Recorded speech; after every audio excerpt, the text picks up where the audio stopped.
The water is black.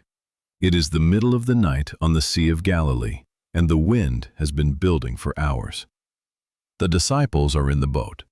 They left Jesus behind. He told them to go ahead, he would catch up. And now they are somewhere between the eastern and western shores, and the waves are coming over the sides, and the oars are useless. And 12 grown men who have seen him heal the sick and feed 5,000 people are terrified. Then one of them sees something on the water, not in the water, on it, and the terror doubles. They think it is a ghost. The Greek word Matthew uses is phantasma, a phantom, an apparition, something that should not exist. And in the middle of their screaming, a voice cuts through the wind. "Take heart, it is I. Do not be afraid." 3 sentences. The last one is the one that matters, because Jesus will say some version of those 3 words. Do not be afraid, fear not, let not your heart be troubled, at least 6 more times before the cross, and once after. And if you pay attention to when he says it, and to whom, and what is happening in the room or on the water or in the garden each time he says it, a pattern emerges. Not the pattern people think, something stranger, something that will change the way you read every page of the Gospels. But we need to start here, on the water, in the dark, because this is where Peter gets out of the boat. You know this story. You may have heard it so many times that it has gone smooth in your hands, like a river stone. Familiar, worn, no longer sharp. So let's put the sharpness back. Peter is not a young man doing something brave and foolish. Peter is a professional fisherman. He has been on this lake in storms before. He knows exactly what water feels like at night when the wind comes down off the Golan Heights and the surface turns to something between liquid and solid. He knows what it sounds like. He knows how boats move in it. And he gets out anyway. "Lord, if it is you, command me to come to you on the water." 4 words back. Come. So Peter swings his legs over the side, steps down, and for one impossible moment, he walks. The water holds. He is doing the thing that water does not do. And then he looks at the wind, not at Jesus, at the wind. And the Greek here is worth noting. Matthew says he saw the wind, ton anemon, which you cannot actually see. What Peter saw were the effects of the wind, the waves building, the spray, the darkness moving. He took his eyes off the one who said, "Come," and put them on everything that said, "Don't." And he went under. Here's what most people miss about what happens next. Jesus does not let him drown. He does not deliver a lecture from the surface. He reaches down. Immediately, Matthew says, "Outheos," at once, and grabs him. And while Peter is still dripping, still gasping, Jesus says it. "Oh, you of little faith, why did you doubt?" People read that line as a rebuke, and it is, gently. But the word for doubt is distazo, which means to stand in 2 places at once, to be divided. Peter did not fail to believe. He believed enough to get out of the boat. He failed to keep believing once the wind started talking louder than Jesus. And that is a completely different kind of failure, one most of us know personally. But do not miss the sequence. Jesus says, "Fear not," first. Then he addresses the doubt. The fear was not the problem. The divided attention was the problem. Jesus never dismissed the fear as irrational. The wind was real. The waves were real. The fear made sense. What he was commanding was not the absence of danger. It was the reorientation of attention. Stop looking at the wind. Look at me. Now, 3 years later, on a mountain in northern Galilee, something different happens. Jesus takes Peter and James and John up a high mountain alone. And while they are watching, his face changes. Matthew says it shone like the sun. His clothes became white as light. And then Moses and Elijah appear. two men who have been dead for centuries, and they are talking with Jesus as if this is completely normal. Peter, predictably, starts talking. He offers to build 3 shelters. Matthew notes, almost parenthetically, that Peter did not know what he was saying. And then a bright cloud covers them, and a voice speaks from the cloud, the same voice that spoke at the baptism. And when the disciples hear it, they fall on their faces. The Greek word is epesin. They fell, not knelt, fell, face down, flat on the ground, unable to move. And then a hand touches them. One hand, one at a time probably, and a voice they recognize. Rise, do not be afraid. Same words, different kind of fear. On the water, they were afraid of dying. On the mountain, they are afraid of glory. Afraid of holiness. Afraid of the voice that splits clouds and speaks from fire. And into both kinds of fear, the drowning kind and the overwhelmed by God kind, Jesus speaks the same 2 words. Do not be afraid. The Greek phrase Matthew uses both times is me phobeiasthei, present imperative. This is important. In Greek, the present imperative does not mean don't start being afraid.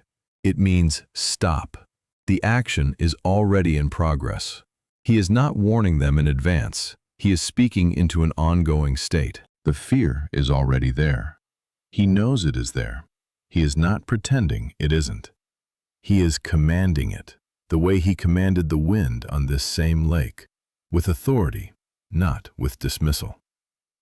To understand why Jesus kept saying these 2 words, you need to understand what fear felt like in first-century Judea. Not the fear of a bad day, not the fear of a difficult conversation or an uncertain future. The fear of boots on cobblestones at night. The fear of a knock on the door that means soldiers. The fear of watching a man you know get nailed to a cross on a public road as a warning to everyone who walks past. The Jewish historian Josephus, writing in the decades after Jesus, describes what Roman occupation looked like from the inside. In his Jewish War, he documents crucifixions so frequent that the Romans ran out of wood. He describes entire villages emptied, tax collectors backed by soldiers, a population living under the constant, low-grade hum of state terror, not knowing which day would be the day something went wrong. This is the world Jesus was walking through when he said, "Fear not." This is the world the disciples were living in. When Jesus said to the 12, in Luke chapter 12, verse 32, "Fear not, little flock, for it is your Father's good pleasure to give you the kingdom." He was not speaking into a comfortable room full of people with minor anxieties. He was speaking to a small group of men who had left their jobs, their families, their safety nets, to follow a teacher the religious establishment already wanted dead. A teacher who kept saying things that made powerful people very angry. A teacher who, in the very same chapter of Luke, has just told them that God knows when a sparrow falls, and that they are worth more than sparrows, and that they should not fear the one who can kill the body. Fear not, little flock. The word he uses, poimnion, little flock, is a diminutive, a term of tenderness. A small thing, surrounded by large threats, being called precious by the shepherd who sees it. But it gets stranger, because there is a version of fear not that Jesus says not in a storm, not on a mountain, not to a crowd, but in a room. A borrowed room on a Thursday night, hours before his arrest. John chapter 14. The Last Supper has ended. Judas has already left. The remaining 11 are around the table, and Jesus is doing something he has not done before. He is telling them directly what is about to happen. Not in parables, not in metaphor. He is telling them he is going away. That where he is going, they cannot follow. Not yet. And you can imagine what that does to a room. These are men who have walked away from everything for this. 3 years of miracles and mountains and conversations they will spend the rest of their lives trying to write down accurately. 3 years of watching him do things that should be impossible. And now he is sitting across the table from them saying, "I am leaving." Peter has already asked where he is going. Thomas has already said he doesn't know the way. Philip has asked to be shown the Father. The room is fracturing with questions, and underneath every question is the same fear, the fear that this is ending, that they got it wrong, that they followed the wrong man or the right man, and it doesn't matter because he is leaving either way. And into that specific fear, not the fear of drowning, not the fear of divine glory, but the fear of being left, Jesus says, "Let not your hearts be troubled, neither let them be afraid." The Greek word for troubled here is tarasso, to stir up, to agitate, like water being disturbed. The same word John uses earlier in chapter 13 when Jesus himself is troubled in spirit. He knows what tarasso feels like. He is not speaking from a distance. He is speaking as someone who has sat with his own version of this feeling and chosen, deliberately, not to be governed by it. Pay attention to this. He does not say there is nothing to be afraid of. He does not say everything will be fine. He does not say you are misreading the situation. He says, "Let not your hearts be troubled." It is a command, again, present imperative, again. The trouble is already there. He sees it on their faces, hears it in their questions. He is not denying it. He is not minimizing it. He is saying, do not let it set the terms. Do not let it be the loudest voice in the room tonight. And then he says something that should stop us entirely. "Peace I leave with you. My peace I give to you. Not as the world gives do I give to you." The word is eirene, the Greek translation of the Hebrew shalom. And shalom does not mean the absence of conflict. It never has. The Hebrew concept of shalom is wholeness, a rightness in every relationship, every structure, every layer of a life. It is not the peace of a quiet room. It is the peace of a room where everything that was broken has been fixed. He is offering them something the world cannot manufacture. Not calm, not the end of the storm, something deeper, a settled center that the storm cannot reach. This is Thursday night. By Friday morning, he will be arrested. By Friday afternoon, he will be dead. And he is spending his last free hours telling 11 frightened men not to be afraid. If you have been following this channel for any length of time, you know we do not ask for much. But if what you are hearing tonight is landing somewhere real, if you have ever been in a room where the thing you trusted most seemed to be leaving, consider subscribing. There is more of this. There is always more. Now, we are not done with the pattern yet, because there is one more "fear not" before the cross, and it comes from the most unlikely direction. Matthew chapter 28. It is early Sunday morning, so early it is still dark, when Mary Magdalene and the other Mary arrive at the tomb. They are not coming to celebrate. They are coming with spices. They are coming to do the final, practical thing you do for someone you loved who is now dead.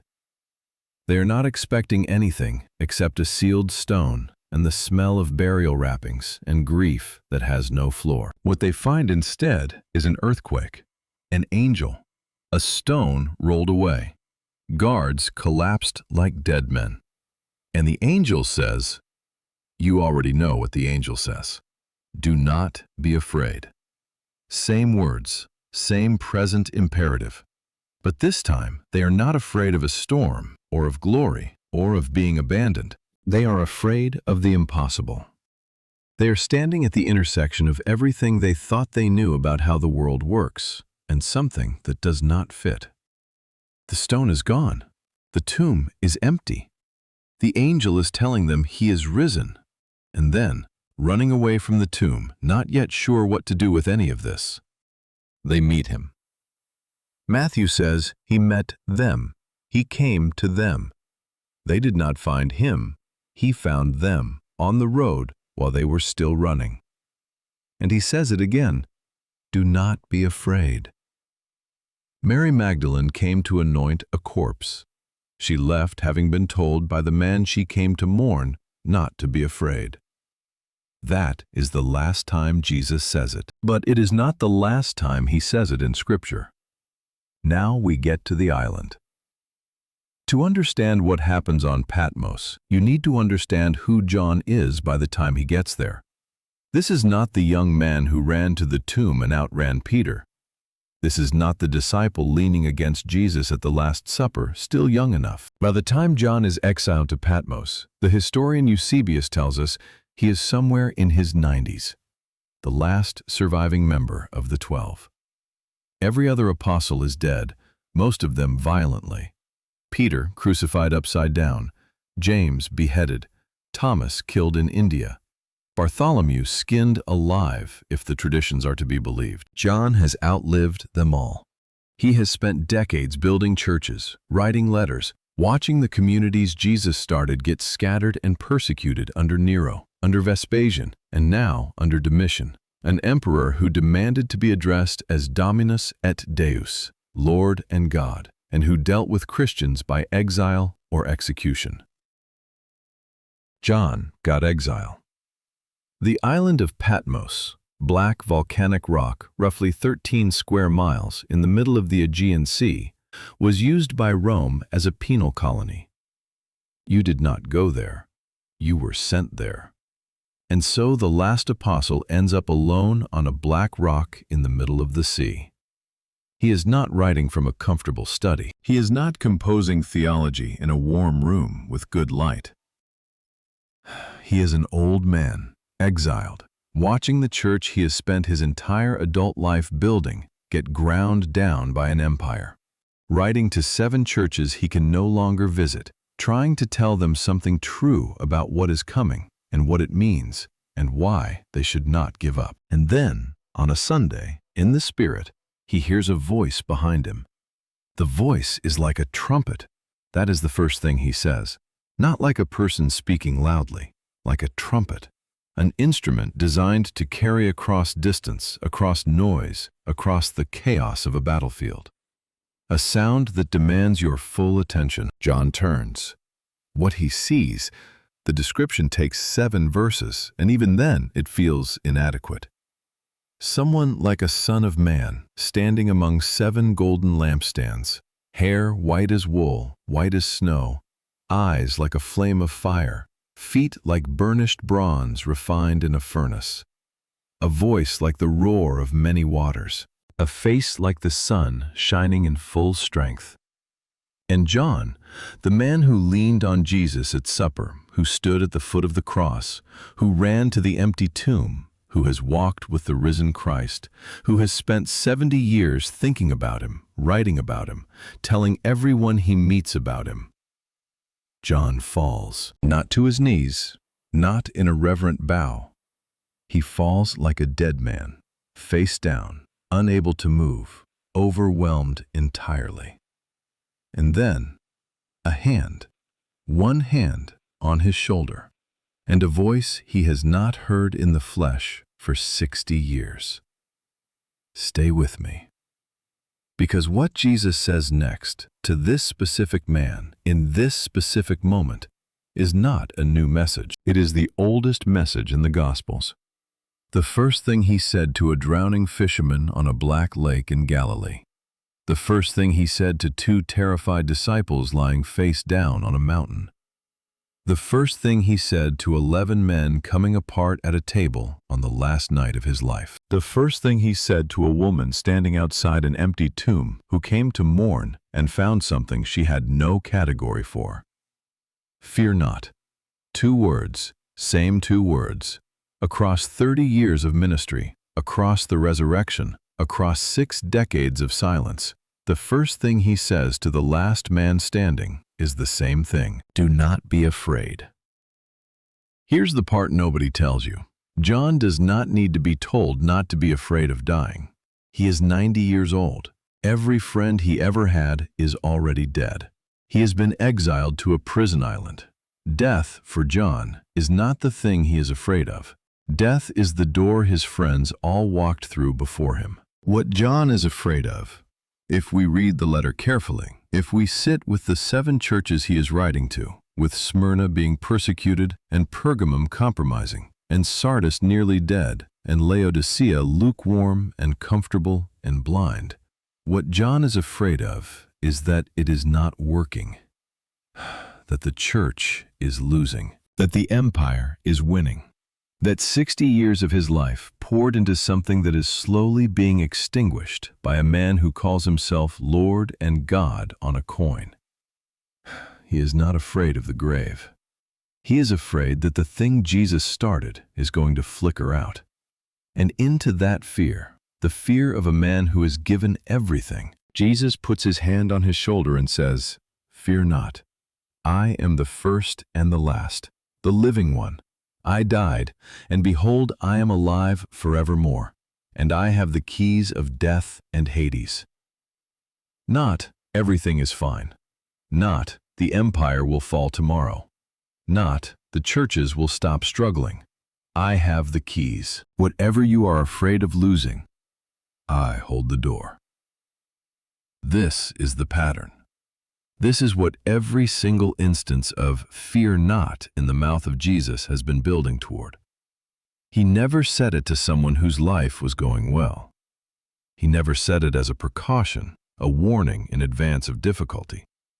He said it to Peter after Peter was sinking. He said it to James and John after they were already face down on the mountain. He said it to 11 men after the room was already fracturing with grief. He said it to Mary after she had already spent 3 days mourning. He said it to John after 60 years of exile and loss and watching friends die. Every time, in the middle of the worst moment. Not before it, not after it had passed, in it. And if you have made it this far, if you are still watching, I want to ask you something.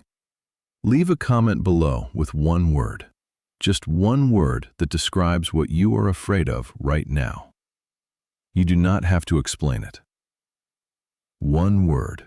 Because I think a lot of people watching this are carrying something they have not said out loud to anyone. And sometimes the first step is just naming it. We will be in the comments. Now, 3 takeaways, and the last one is the one that matters most. The first one is this. Jesus never said fear not to someone whose circumstances were good. Not once. Not to a person sitting in a comfortable room with nothing wrong, as a kind of spiritual insurance policy. Every single time, on the water, on the mountain, at the table, at the tomb, on the island. He said it into the middle of an ongoing crisis, which means the promise was never the absence of the storm. It was presence in it. He did not say, "I will keep you from the water." He said, "I am here on the water with you." That is a completely different kind of comfort. It does not promise you a calm life. It promises you a companion in an uncalm one.